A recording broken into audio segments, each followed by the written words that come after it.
मामला अदालतों में है, अदालतें फैसले करेंगी, मगर हम एलएनजी के पूरे मामले का जायज़ा लेते हैं क्योंकि संगीन इल्ज़ामात लगाए गए हैं और ये कहा गया है कि कतर से मुआहदे में बेज़ाब्तियाँ हुई, एलएनजी टर्मिनल लगाने में बेज़ाब्तियाँ हुई, अरबों रुपए की करप्शन की गई है, महंगा रेट तय किया गया है, फिर कहा गया कि एलएनजी टर्मिनल का ठेका महंगे दामों दिया गया। हुकूमत इस कंपनी को $2,72,000 रोज़ाना मुआवजा देने की पाबंद है, चाहे वो टर्मिनल इस्तेमाल करे या ना करे।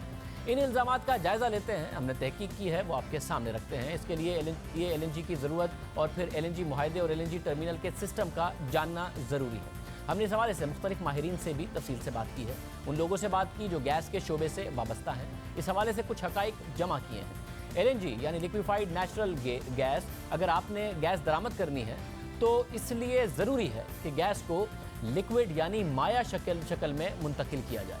गैस बैरून मुल्क से बहरी जहाज़ से आएगी तो वो माया शक्ल में होगी, फिर जब एलएनजी आ जाएगी तो फिर उसे दोबारा से माया से गैस की शक्ल में तब्दील किया जाता है और इस तब्दीली के लिए बाकायदा प्लांट की ज़रूरत होती है जिसे RLNG कहा जाता है। साथ ही एक स्टोरेज की भी ज़रूरत होती है क्योंकि बहरी जहाज़ से आने वाली गैस को स्टोर करना ज़रूरी होता है। ऐसा मुमकिन नहीं है कि जब तक लिक्विड से गैस में मुंतकिल नहीं होगी बहरी जहाज़ वहीं खड़ा रहेगा, इसलिए स्टोरेज ज़रूरी है।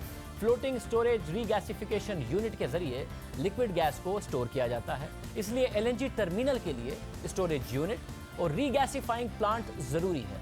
ये तो है एलएनजी टर्मिनल से मुतालिक मालूमात।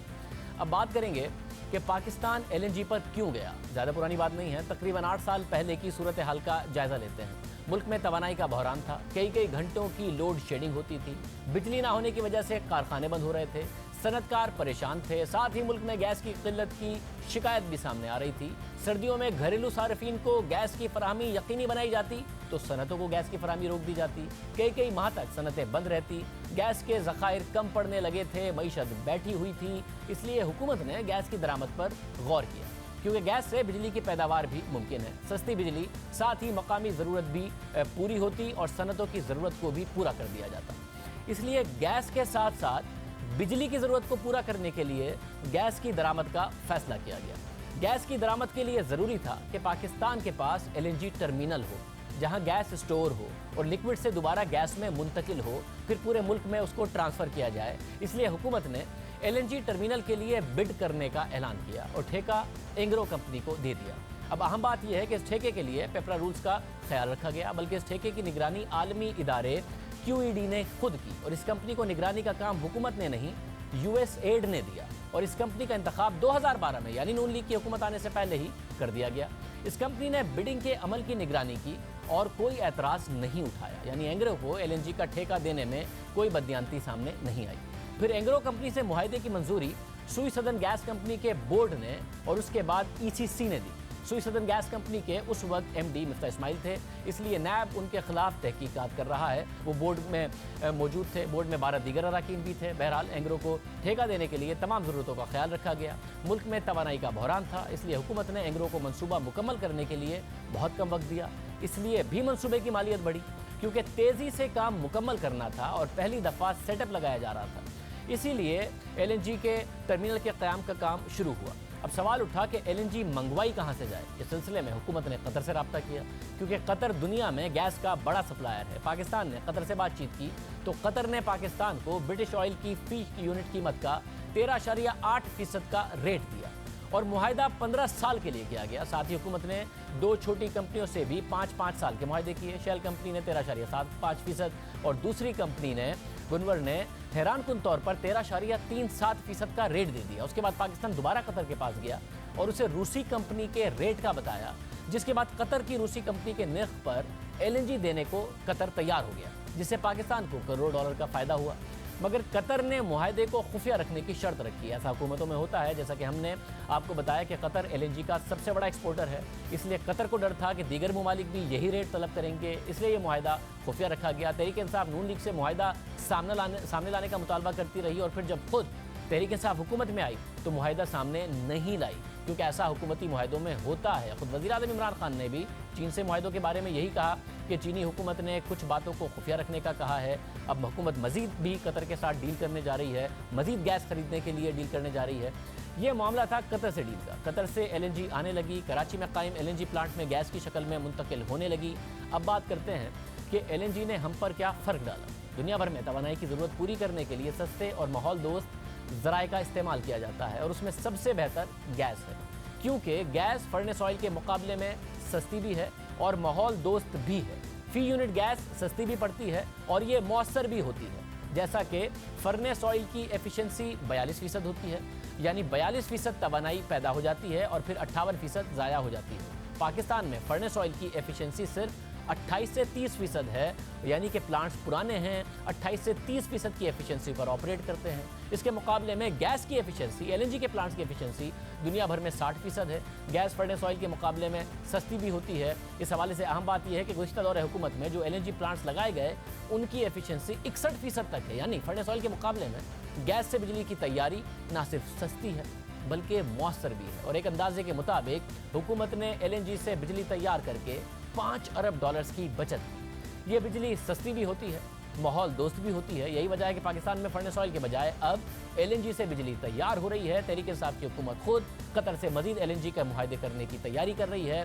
कंपनियों को भी महंगी ही सही मगर गैस मिल रही है, इसलिए एलएनजी बहुत ज़रूरी है। अब बात करेंगे कि एलएनजी टर्मिनल पर उठने वाले एतराज़ात किस हद तक दुरुस्त है। ये एतराज़ गुज़िश्ता दौरे हुकूमत में किए गए मुआहदे के तहत हुकूमत को $2,72,000 रोज़ाना एग्रो का जो टर्मिनल है उसको देना होंगे, चाहे गैस ली जाए या ना ली जाए।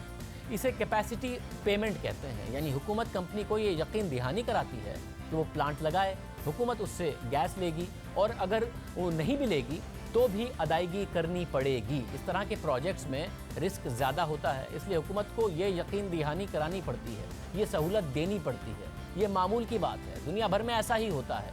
पाकिस्तान में जो एनर्जी के दूसरे प्लांट्स लगे हैं उन सब में ये होता है कि अगर हुकूमत नहीं खरीदेगी तो भी कैपेसिटी चार्जेस देने पड़ेंगे। फिर सवाल ये उठाया जा रहा है कि पाकिस्तान गैस ना भी ले तो भी अदायगी करेगा। ऐसे प्रोजेक्ट्स में यही होता है जैसा कि हम बयान कर रहे हैं, मगर इस वक्त इस एतराज़ में वैसे भी वजन नहीं है, क्योंकि पाकिस्तान में जो एलएनजी का इस्तेमाल बहुत ज़्यादा हुआ है तो वो टर्मिनल पहले ही 95% कैपेसिटी पर चल रहा है, उससे 95% गैस ली जाती है। इसलिए ऐसा नहीं है कि पाकिस्तान गैस तो ले नहीं रहा मगर मुसलसल टर्मिनल को अदायगी कर रहा है, वो टर्मिनल अपनी मैक्सिमम कैपेसिटी पर तकरीबन ऑपरेट कर रहा है। दूसरी बात यह है, ये एतराज़ किया जा रहा है कि एंग्रो को $2,72,000 की अदायगी क्यों की जा रही है।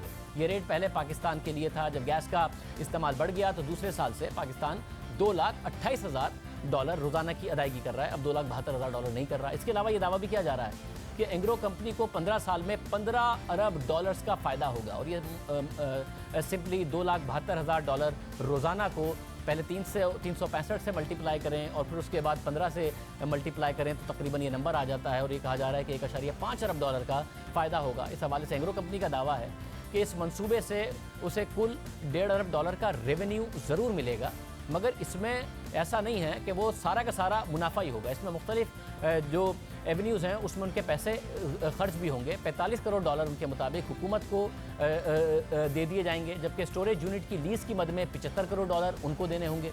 इसके अलावा दीगर अखराजात के लिए $13 करोड़ लगेंगे, यानी कंपनी ने टर्मिनल लगा लिया है, मगर जब वो पोर्ट कासिम को इस्तेमाल करते हैं, दूसरे टैक्स देते हैं, उसमें हुकूमत को तकरीबन $45 करोड़ चले जाएंगे। फिर जो स्टोरेज यूनिट इस वक्त लगा हुआ है उसकी मद में $75 करोड़ देने पड़ते हैं। इसके अलावा अखराजात में $13 करोड़ लगेंगे। इसके बाद कंपनी को जो 15 साल में मुनाफा है वो $1.5 अरब नहीं होगा। साथ ये बताना भी ज़रूरी है कि एंग्रो से किए गए मुआहदे के तहत अगर टर्मिनल ठीक से काम नहीं करेगा तो मतलूबा क्वालिटी की गैस अगर वो नहीं फराहम करेगा तो कंपनी हुकूमत को $3,42,000 रोज़ाना अदा करेगी, यानी कंपनी पर रोज़ाना का जुर्माना होगा।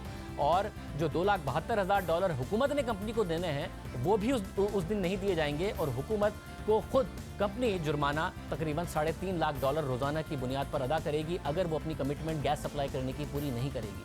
फिर अगर एलएनजी मंसूबा इतना ही ख़राब है तो फिर एलएनजी का दूसरा टर्मिनल क्यों लगाया जा रहा है, ये सवाल भी पैदा होता है। तीसरे टर्मिनल की अब तैयारी क्यों की जा रही है, ये सवाल भी पैदा होता है। एतराज़ एंग्रो से किए गए मुआहदे पर उठाया जा रहा है, मगर दूसरे टर्मिनल का ठेका किसी और कंपनी ने लिया है, एंग्रो ने नहीं लिया। अगर एंग्रो को इतना मुनाफा हो रहा था तो उसने दूसरे टर्मिनल का ठेका क्यों नहीं लिया। दूसरे टर्मिनल का ठेका लेने वाली कंपनी को हुकूमत रोज़ाना $2,45,000 की अदायगी करेगी कैपेसिटी चार्जेस में, मगर एतराज़ सिर्फ पहले मुआहदे पर उठाया जा रहा है। अब ये बात भी अहम है कि यह एतराज़ उठाया जा रहा है कि एंग्रो से मुआहदे रुपए में क्यों नहीं किया गया। ये तो पाकिस्तान में है, पाकिस्तान में टर्मिनल लगा है तो रुपए में होना चाहिए था, डॉलर में क्यों किया गया। अव्वलन तो तेल, गैस और बिजली के मुआहदे होते ही डॉलर्स में हैं। बिजली के कारखानों को भी हुकूमत डॉलर्स में अदा करती है, डॉलर्स में उनके रेट होते हैं। इस मामले में भी एंग्रो कंपनी ने इस मंसूबे के लिए गैर मुल्की बैंकों से कर्जा लिया है और ये कर्जा भी डॉलर्स में लिया हुआ है। कंपनियों को अदायगी भी वो डॉलर्स में करती है, तो इसलिए ये मुआहदा भी डॉलर्स में किया गया है। इसके अलावा LNG टर्मिनल से मिलने वाली गैस इब्तिदा में $1.24 फी MMBTU में पड़ रही थी, मगर अब ये 44 सेंट की मिल रही है।